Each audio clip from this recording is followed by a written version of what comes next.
Sleep is God. Go worship. Your current treatment of sleep is like a ticking time bomb that, if left alone, will have compounding negative consequences.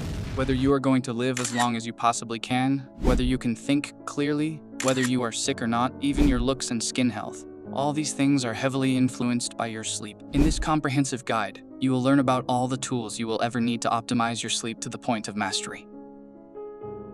The foundation of the perfect sleep protocol starts with an extremely powerful habit in the morning.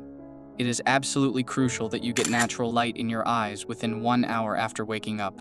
This is grounded in the core of our physiology, and there are literally hundreds, if not thousands, of peer-reviewed studies showcasing its effectiveness. Natural light in the morning is so important because of something known as the cortisol pulse. Once every 24 hours, you are going to get a big spike in cortisol, which sets your temperature rhythm, your level of alertness, and your mood. You want that cortisol spike to happen as early in the day as possible, to feel motivated throughout the day, and to be able to fall asleep effortlessly in the evening. That's where morning sunlight comes in the picture. Try to get at least 10 minutes of exposure, and if you wake up before the sun rises, bright lights will do the trick. It is important to note that you don't have to look directly at the sun. Indirect exposure is more than enough. Supplements might also be something you can consider for optimizing your sleep. One option is magnesium threonate and magnesium bisglycinate. Both forms of magnesium are commonly used for promoting relaxation and improving sleep.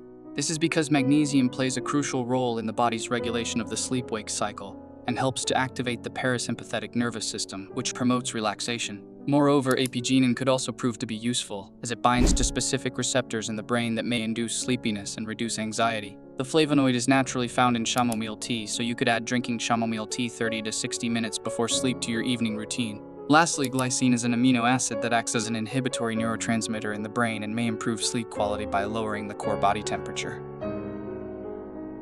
In the evening, avoid viewing bright lights. Especially avoid bright overhead lights between 10 p.m. and 4 a.m. Relying on desk lights in the evening will be beneficial for sleep. Moreover, if possible, try to get in evening sunlight. Just like in the morning, this serves as an anchor point for your inner clock. If you are asking yourself how our brain can differentiate between morning and evening sunlight, it turns out it has to do with the particular wavelengths of light that are present in morning versus evening.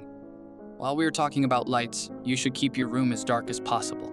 If you can't get your room completely dark, eye masks have been shown to be beneficial. Now, let's talk about how to leverage temperature to optimize sleep.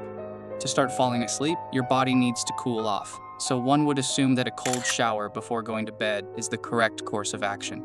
However, it is the opposite. Warm baths, showers, or even saunas are beneficial, because after the exposure, your body temperature falls below baseline to cool you off. Naturally, you should also try to keep your bedroom at a relatively low temperature of 60 to 67 degrees Fahrenheit, or 15 to 19 degrees Celsius.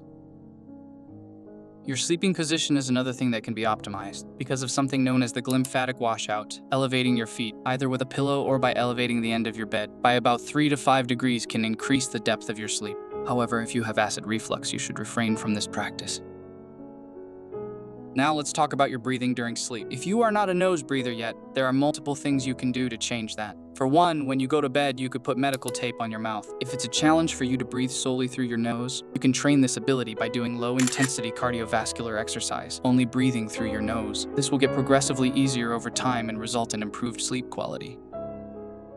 Non-sleep deep rest is a great tool for getting asleep, staying asleep, and falling back asleep. You can do anything from meditation to yoga nidra. If you are really serious about improving your sleep, you should try an app like Declutter the Mind. The 10-day sleep course turned out to be very effective for me. If that is something you would want to try out, there is a link in the description. Let's talk about a broad contour behavior that will impact your ability to sleep well on a consistent basis. Almost everybody feels the impulse to sleep in on the weekends. However, the data shows that keeping relatively consistent sleep and wake times will enhance your sleep depth and quality. Practically, in a perfect sleep protocol, you should try to sleep only 1 hour more than usual on the weekends. If you feel like you need to catch up sleep, a short nap in the afternoon is what I would recommend.